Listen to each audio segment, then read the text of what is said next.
جبکہ رسول کا کام یہ ہوتا ہے کہ وہ شریعت کے آئینے میں قانون کے مطابق جب اللہ کا پیغام پہنچائے تو پھر اس پیغام کو لوگوں کی زندگی میں اتارنے کے لیے راستے بھی ہموار کرے۔ پہلا فرق نبی اور رسول کا یہ ہے کہ نبی کے پاس کوئی ملک اس طرح سے وحی نہیں کرتا جیسے رسول کے پاس جبریل امین آ کر وحی لاتا ہو، بلکہ نبی کو کبھی سوتے میں کوئی خواب نظر آتا ہے یا پھر پروردگار اس کو الہام کرتا ہے اور اس پیغام کو نبی دوسروں تک پہنچاتا ہے۔ لیکن رسول وہ ہے کہ جس کو جاگنے کی حالت میں جبریل امین اس پر نازل ہوتے ہیں اور پیغام خدا کو اس کے حوالے کرتے ہیں اور یہ حکم دیتے ہیں کہ اس کو پہنچا دو، اور کبھی وہ سوتا ہے اور اس سونے کی حالت میں ملک اس کے پاس آتے ہیں جن میں حضرت جبریل کو سردار بنایا گیا اور وہ پیغام خدا کو پہنچاتے ہیں، اور کبھی اس رسول کے اوپر الہام ہوتا ہے۔ یعنی پہلا فرق نبی اور رسول کا یہ ہے کہ نبی کے پاس جبریل امین باقاعدہ پیغام لے کر نہیں آتے، جبکہ رسول کے پاس باقاعدہ ان کا آنا اور جانا لگا رہتا ہے، لہذا رسول کا درجہ نبی سے بڑا ہے۔ ہم جب انبیاء کی فہرست کی بات کرتے ہیں تو حضرت آدم کو نبی بتایا گیا اور حضرت نوح کو رسول، بلکہ آپ کو اولو العزم رسول بھی کہا جاتا ہے۔ کیوں؟ اس لیے کہ جب حضرت آدم اس دنیا میں آئے تو آبادی زیادہ نہیں تھی، لہٰذا جتنے بھی افراد حضرت آدم کے اطراف میں موجود تھے وہ اللہ کی باتیں ان تک پہنچا دیتے تھے، لہٰذا حضرت آدم، حضرت شیس اور حضرت ادریس تک کسی نئے قانون کو بنانے کی ضرورت محسوس نہیں کی گئی۔ لیکن حضرت نوح کے دنیا میں آنے کے بعد کہ جب دنیا باقاعدہ طور پر پھیلنے لگی اور لوگوں کی جمعیت اور آبادی میں اضافہ ہونے لگا تو پھر جینے کے سلیقے کو سکھانے کے لیے پروردگار کی طرف سے ایک قانون حضرت نوح پر نافذ ہوا اور نازل ہوا کہ اب آپ لوگوں تک یہ قانون پہنچا دیجئے تاکہ اس قانون کے تحت وہ زندگی گزاریں، اور اسی قانون کو شریعت کا نام دیا جاتا ہے۔ اب ہم یہ سمجھتے ہیں کہ 1,24,000 جہاں نبی نظر آتے ہیں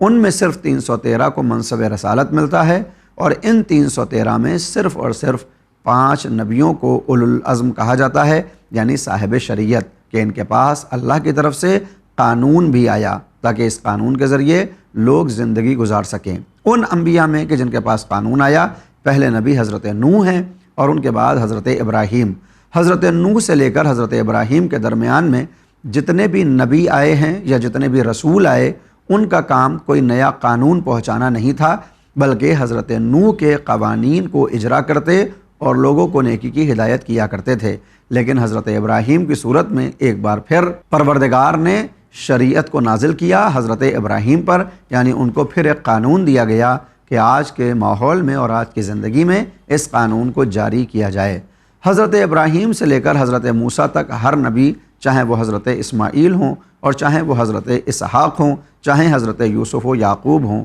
یہ سب حضرت ابراہیم کی شریعت کی پاسبانی کرتے تھے اور اس شریعت کو لوگوں تک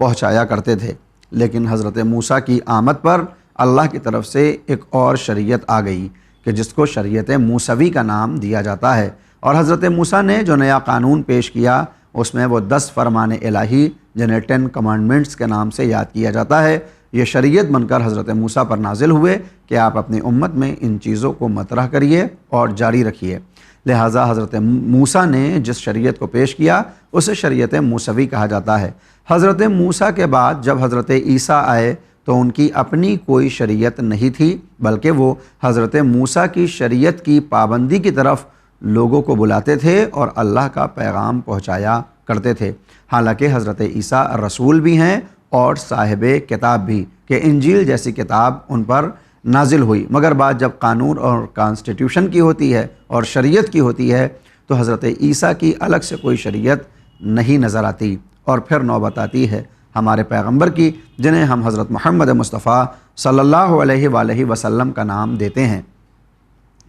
پیغمبر اسلام جو اس سلسلے کے آخری نبی بھی ہیں، آخری رسول بھی، آخری صاحب شریعت بھی اور آخری صاحب کتاب بھی، پیغمبر اسلام کے آنے کے بعد اس دنیا کے اوپر پوری طرح سے حجت تمام ہو گئی۔ اب تک آنے والے انبیاء کی جو تعلیمات تھی، پیغمبر اسلام نے 23 برس کی زندگی میں ان تمام پیغامات کو لوگوں تک پہنچایا۔ لہٰذا اب قیامت تک بس ایک دین، ایک شریعت اور ایک کتاب باقی رہے گی، جس کا نام اسلام ہوگا اور جس کی کتاب کا نام قرآن ہے اور شریعت کا نام شریعت محمدی ہے۔ لہٰذا ایک سب سے بڑا ممتاز فرق جو ہمیں نظر آتا ہے تمام نبیوں میں اور ہمارے زمانے کے نبی میں، وہ یہ کہ ہر نبی جب اپنی نبوت کو لایا تو اس کے بعد والے نبی کے ذریعے اس کی نبوت کو تمام کیا گیا اور نئے نبی کی نبوت جاری ہو گئی، اور اسی طرح سے جب دوسری شریعت آئی تو پہلی شریعت کو منسوخ کر دیا گیا۔ مگر ہمارے پیغمبر چونکہ آخری نبی ہیں، لہٰذا آپ کے آنے کے بعد اب کسی پیغمبر کو نہیں آنا، تو اب یہ شریعت اور یہ دین اور یہ نبوت ہمیشہ کے لیے باقی ہو گئی ہے۔ ہاں، اس شریعت کو بچانے کے لیے، اس شریعت کو پہنچانے کے لیے اللہ نے پھر ایک نئے نظام کا بندوبست کیا، جسے ہم نظام امامت اور ولایت کے نام سے یاد کرتے ہیں، کہ جس کا سلسلہ مولا کائنات سے شروع ہو کر امام آخر تک پہنچتا ہے، کہ ہر زمانے کا امام پاسبان ہوتا ہے شریعت محمدی کا، اور ہر زمانے کے امام کی ضرورت اور اس کی ذمہ داری یہ ہے کہ وہ اس دین کو بچائے رکھے اور اس شریعت کی حفاظت کرے کہ جو دین و شریعت پیغمبر اسلام لے کر آئے تھے۔ اس مقدمے کے ساتھ کہ جو کافی طویل ہو گیا، ہم نے سمجھا کہ اللہ کی طرف سے نبی رسول اور اولو العزم رسول بھی آئے اور صاحبان کتاب بھی آئے ہیں۔ حالانکہ بات جب نبوت کی ہوتی ہے تو بہت سے افراد نبوت کی ضرورت پر شک کرتے ہیں اور سوالات بھی اٹھاتے ہیں، جن میں عام طور پر سائبین، تناسخیہ، سمنیہ اور دویستی افراد ہمیں اس دنیا میں نظر آئیں گے، جو یہ کہتے ہیں کہ جب اللہ نے ہمیں پیدا کر دیا اور بھیج دیا اور عقل کے ساتھ بھیجا تو اب کسی نہ نبی کی ضرورت ہے اور نہ کسی رسول کی اور نہ کسی شریعت کی، بلکہ انسان کی عقل اس بات پر قادر ہے کہ وہ اپنے اچھے اور برے کا فیصلہ کر سکتی ہے، لہذا نبیوں کی ضرورت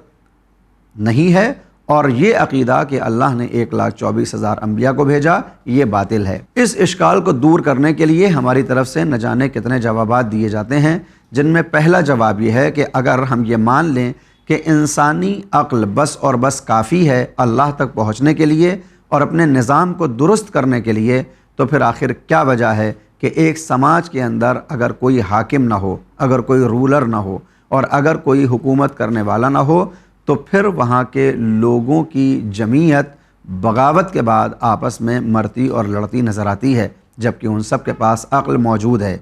اس کا مطلب یہ ہے کہ انسانوں کے پاس جو عقل ہے اس کو بھی صحیح راستہ دکھانے کے لیے ایک حاکم کی ضرورت ہے، اور نبی اور رسول وہی حاکم ہوتا ہے جو لوگوں کے جسموں پر تو شاید حکومت نہ کرتا ہو لیکن روحوں پر حکومت ضرور کرتا ہے، اور اس کی حکومت اور حاکمیت کی وجہ سے اسے ولایت کا مقام عطا کیا جاتا ہے، اور یہ ولایت کبھی تکوینی ہوتی ہے اور کبھی تشریعی ہو جایا کرتی ہے۔ یقیناً ہمارے پاس ایک عقل ہے جو یہ فیصلہ کر سکتی ہے کہ اچھا کیا ہے اور برا کیا، لیکن اگر صرف عقل کا بھروسہ کیا جائے اور عقل پر اعتبار کیا جائے تو ہم اپنی زندگی میں نہ جانے کتنے ایسے حادثے اور واقعے دیکھتے ہیں کہ جب ہم اپنی عقل سے فیصلہ لیتے ہیں اور کچھ برس کے بعد ہمیں اس فیصلے پر پچھتاوا ہوتا ہے کہ جس کی بنیاد پر کافی نقصان ہو جاتا ہے، جن میں سب سے بڑی مثال یہ ہے کہ جب ہم عقد اور شادی کے بندھن میں بندھتے ہیں تو ہم فیصلہ عقل سے کرتے ہیں اور کئی مشوروں کے بعد بھی، لیکن اس کے باوجود بھی کئی مرتبہ یہ دیکھا جاتا ہے کہ وہ رشتے آگے نہیں چلتے اور اب دونوں کو اپنے اس فیصلے پر پچھتاوا ہوتا ہے اور دونوں الگ الگ ہو جاتے ہیں۔ لہٰذا معلوم یہ ہوا کہ عقل انسانی بس اور بس کافی نہیں ہے اپنے مصالح اور اپنی بہتری کو سمجھنے کے لیے، بلکہ کسی ایک ایسے شخص کی ضرورت ہے کہ جو زمینہ فراہم کرے اور لوگوں کی عقل کو صحیح راستے پر لے کر آئے۔ لہٰذا دین اسلام میں عقل کو یہ مرتبہ دیا گیا کہ اللہ نے اس کو نبی قرار دیا ہے اور اس کو حجت قرار دیا، مگر فرق یہ ہے کہ یہ حجت باطنی ہے اور باہر آنے والا رسول حجت ظاہری ہے۔ یہ باہر والی حجت جسے ہم نبی کہتے ہیں وہ انسان کی عقل کو صحیح کاموں میں استعمال کرنے کی دعوت بھی دیتا ہے اور طریقہ بھی بتاتا ہے۔ لہٰذا جو افراد یہ سوچتے ہیں کہ کسی نبی کی ضرورت نہیں ہے، ان کو ایک بار اپنے فیصلوں کے اوپر نظر ڈالنے کی ضرورت ہے کہ کیا ہمیشہ ان کی عقل نے صحیح فیصلہ کیا ہے، اور دوسری طرف ہمیں پھر اس قوم کو دیکھنا چاہیے کہ جس قوم نے کسی ایک نبی کی عقل پر بھروسہ کرتے ہوئے اس کی باتوں کو مانا اور پھر وہ دنیا اور آخرت میں کامیاب ہو گئی، اور اس کے مقابلے میں اسی زمانے میں جس نے اس نبی سے روگردانی کی اور اس کو چھوڑا وہ ہلاک ہو گیا۔ آدم سے لے کر خاتم تک اس کی ہزاروں مثالیں ہمارے سامنے موجود ہیں کہ قرآن میں 250 یا 300 سے زیادہ داستانیں آپ کو دیکھنے کو ملتی ہیں جو ہمیں یہ سکھاتی ہیں کہ پچھلے زمانے میں کیا غلطیاں ہوئیں، کیا خطائیں ہوئیں اور لوگوں کو کس بات کا تاوان بھرنا پڑا۔ لہٰذا اے مسلمانوں، جب تمہارے پاس ایک نبی اور ایک رسول آ گیا تو اب اس کے سامنے سر تسلیم کو خم کر دو اور جس بات کا وہ حکم دے رہا ہے اس کو مانتے چلے جاؤ۔ ہاں، یہ اور بات ہے کہ عقیدہ اسلام میں دو طرح کے نظریے ہمیں دیکھنے کو ملتے ہیں عقل اور نبی کو لے کر۔ ایک طرف یہ عقیدہ ہے کہ انبیاء اور رسول وہی حکم دیتے ہیں جو عقل کے مطابق ہو، یعنی جو عقل کے خلاف بات ہوگی اس کا نبی حکم نہیں دے سکتا، اور اس کو حسن قبح عقلی کے نام سے یاد کیا جاتا ہے، جو ہم اہل تشیع کا بنیادی عقیدہ ہے کہ جو چیز اچھی ہے وہ اچھی ہی رہے گی اور جو خراب ہے وہ خراب رہے گی۔ جو بات عقل سے صحیح ہو اور عقل سے خراب ہو، کبھی بھی اللہ اور اس کے رسول اس کے خلاف جانے کا حکم نہیں دیں گے۔ مثلا اگر سچ بولنا حق اور سچ ہے تو کبھی اللہ کی طرف سے کوئی نبی آ کر یہ نہیں کہے گا کہ تم جھوٹ بولو۔ اگر چوری کا قبح اور برائی عقل سے ثابت ہے کہ یہ بری بات ہے تو کبھی بھی کوئی نبی یا رسول یہ آ کر نہیں کہے گا کہ تم چوری کر لو۔ یعنی نبی بھی عقل کی باتوں کو ہی ہم تک پہنچاتے ہیں، لیکن چونکہ ہماری عقلوں میں کمی اور زیادتی ہوتی ہے، کوئی کم عقل والا ہوتا ہے اور کوئی زیادہ عقل والا، لہٰذا یہ انبیاء اس کو بیلنس کرتے ہیں اور صحیح راستہ دکھاتے ہیں۔ اس کو حسن قبح عقلی کا نام دیا جاتا ہے، جبکہ اس کے مقابلے پر مسلمانوں میں ہی ایک دوسرا عقیدہ پایا جاتا ہے جو حسن قبح شرعی کے قائل ہوتے ہیں، اور وہ یہ کہتے ہیں کہ ہماری عقل کا کوئی بھی کام نہیں ہے کہ وہ کسی اچھی یا بری بات کو سمجھے، بلکہ اللہ جس بات کو اچھا کہہ دے وہی اچھا ہے اور جس کو برا کہہ دے وہ برا ہے۔ یعنی کل اگر پیغمبر آ کر یہ کہے کہ جھوٹ بولنا اچھی بات ہے تو ہمارے لیے یہ جھوٹ بولنا اچھا ہو جائے گا، اور اگر کل کوئی نبی آ کر یہ کہے کہ چوری کرنا معاذ اللہ اچھی بات ہے تو ہم پھر چوری کرنے لگ جائیں گے، کیونکہ ہماری عقل فیصلہ نہیں کر سکتی کہ سچ بولنا اچھا ہے یا جھوٹ بولنا برا ہے، بلکہ یہ نبی ہی بتائے گا آ کر۔ اور وہ یہ کہتے ہیں حسن اور قبح شرعی ہوتا ہے، کسی بھی بات کی اچھائی یا اس کی برائی عقل طے نہیں کرے گی بلکہ شریعت طے کرے گی۔ اور یہاں سے مسلمانوں میں دو عقیدے نکل کر آتے ہیں، ایک عقل والے جو حسن قبح عقلی کو کہتے ہیں، اور دوسری طرف حسن قبح شرعی یعنی اچھائی اور برائی کو شریعت بیان کرے، ایسا مانا جاتا ہے۔ ہم ائمہ اہل بیت کے ماننے والے حسن قبح عقلی کے دعوے دار ہیں اور اس کا عقیدہ رکھتے ہیں کہ جو بات صحیح ہے اور اچھی ہے وہ ہمیشہ اچھی ہی رہے گی اور کبھی بھی نبی اس کے برخلاف نہیں کر سکتا، اور جو بات عقل کے اعتبار سے بری اور خراب ہے وہ ہمیشہ بری اور خراب رہے گی، نبی یا رسول یا اللہ کبھی اس کا حکم نہیں دے سکتا۔ حالانکہ یہاں پر ایک سوال کئی مرتبہ اٹھتا ہے، اور وہ یہ کہ اگر یہ بات درست ہے کہ جھوٹ بولنا بری ہی بات ہے اور کبھی اس کا حکم نہیں دیا جا سکتا، تو پھر آخر کیا وجہ ہے کہ تقیہ کرتے وقت ہم جھوٹ کا سہارا لے لیتے ہیں؟ تو اس کا جواب یہ ہے کہ جس پروردگار نے جھوٹ کو حرام قرار دیا ہے، جس عقل نے جھوٹ کو برا بیان کیا ہے، وہی عقل ہمیں یہ بتاتی ہے کہ کئی مرتبہ زیادہ برائی نہ پھیلے، اس لیے تھوڑی برائی کرنے میں حرج نہیں ہوتا۔ یعنی اگر میرے جھوٹ بول دینے سے فتنہ ختم ہو جاتا ہے، اگر میرے جھوٹ بولنے سے کسی کی جان کا تحفظ ہو جاتا ہے، اگر میرے جھوٹ بولنے سے میری جان کا تحفظ ہو جاتا ہے، تو پھر یہاں پر جھوٹ کو جائز قرار دیا جاتا ہے، لیکن اس کو کبھی بھی اچھا نہیں سمجھا جاتا۔ یعنی یہ نہیں کہا جائے گا کہ جھوٹ بولنا اچھی بات ہے، نہیں، یہاں پر جو جھوٹ بولا جا رہا ہے اس کے پس منظر میں جو چیز ہے اس کی اچھائی کو بیان کیا جاتا ہے۔ یعنی جان کو بچانا اچھی بات ہے، کسی کی عزت کو بچانا اچھی بات ہے، فتنے کو دور کرنا اچھی بات ہے، لہٰذا اس بڑی اچھی بات کو ظاہر کرنے کے لیے اگر تھوڑا خراب یعنی جھوٹ بولنا پڑ جائے تو پھر اس کی اجازت دے دی جاتی ہے۔ لہٰذا یہ نہیں کہا جا سکتا کہ تقیہ کی بنیاد پر جھوٹ اچھا ہو جاتا ہے اور سچ غلط ہو جاتا ہے، نہیں، جو حق ہے وہ حق ہی رہے گا۔ تھوڑی سی دیر کے لیے مصلحت کے تحت ہمیں اس کے برخلاف جانے کی اجازت دے دی جاتی ہے۔ لہٰذا انبیاء الہی کا کام یہی تھا کہ وہ ان قوانین کو ہم تک پہنچائیں کہ جو قوانین انسان کی سعادت کے لیے ضروری ہیں اور اس کی کامیابی کے لیے لازمی ہیں۔ اور اللہ کہ جس نے جنت اور جہنم میں جانے کے قوانین بنائے تھے، اس اللہ پر یہ فرض تھا، البتہ یہ فرض بھی اس کے قاعدہ لطف کی بنیاد پر تھا کہ جب وہ یہ قانون بنائے کہ اچھا کام کرنے والے جنت جائیں گے اور برا کرنے والے جہنم جائیں گے، تو پھر اس کی عدالت کا تقاضا یہ تھا کہ کوئی ایسا آئے جو بار بار لوگوں کو متوجہ کرتے رہے اور یہ بات سمجھاتا رہے کہ جو بری بات ہے وہ خراب ہے اور اس کا نتیجہ جہنم ہے، جو اچھی بات ہے وہ پاکیزہ ہے اور اس کا نتیجہ جنت ہے۔ لہٰذا یادآوری کے لیے، بار بار لوگوں کو متوجہ رکھنے کے لیے اللہ نے نبوت اور رسالت کا انتظام کیا ہے۔ لہٰذا 1,24,000 انبیاء اس تاریخ انسانیت اور بشریت میں آتے رہے، اپنی قربانیاں دیتے رہے۔ کئی مرتبہ ہم نے یہ دیکھا کہ ان انبیاء کو لوگوں نے ذبح تک کر ڈالا ہے،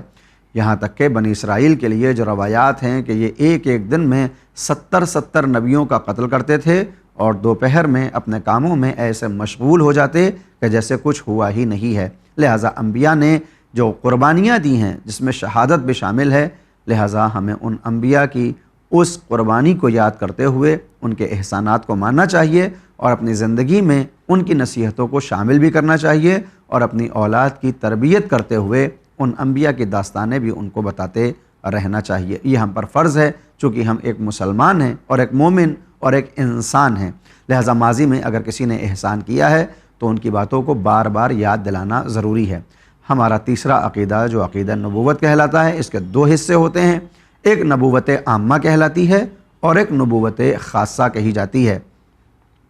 نبوت عامہ میں 1,24,000 انبیاء کی نبوت کا یقین، یعنی حضرت آدم سے لے کر حضرت عیسیٰ تک جتنے بھی نبی آئے ہیں ان پر ایمان رکھنا ایک مسلمان کے اوپر فرض ہے۔ ایک مومن کے لیے لازمی ہے کہ وہ ہر نبی ما سبق کو اللہ کی طرف سے بھیجا ہوا نمائندہ جانے۔ لہٰذا اگر کسی نے اپنے زمانے کے پیغمبر کو تو مان لیا اور اس پر عقیدہ رکھا، لیکن اس سے پہلے والے انبیاء میں سے کسی ایک نبی کا بھی انکار کر دیا تو پھر یہ عقیدہ اس کے کام آنے والا نہیں ہے۔ یعنی ایک مسلمان کے اوپر یہ لازم ہے کہ وہ 1,24,000 انبیاء کی نبوت کا یقین بھی رکھے اور قرآن میں آنے والے 24-25 نبیوں کے جو نام ہمیں نظر آتے ہیں ان کے نام کے ساتھ ان کی داستانوں پر یقین کرے اور ان کی نصیحتوں کو اپنی زندگی میں اتارنے کی کوشش کرے۔ لہٰذا پیغمبر سے پہلے جتنے بھی نبی آئے ان کی نبوت کو ماننا اور عقیدہ رکھنا نبوت عامہ کا عقیدہ کہلاتا ہے۔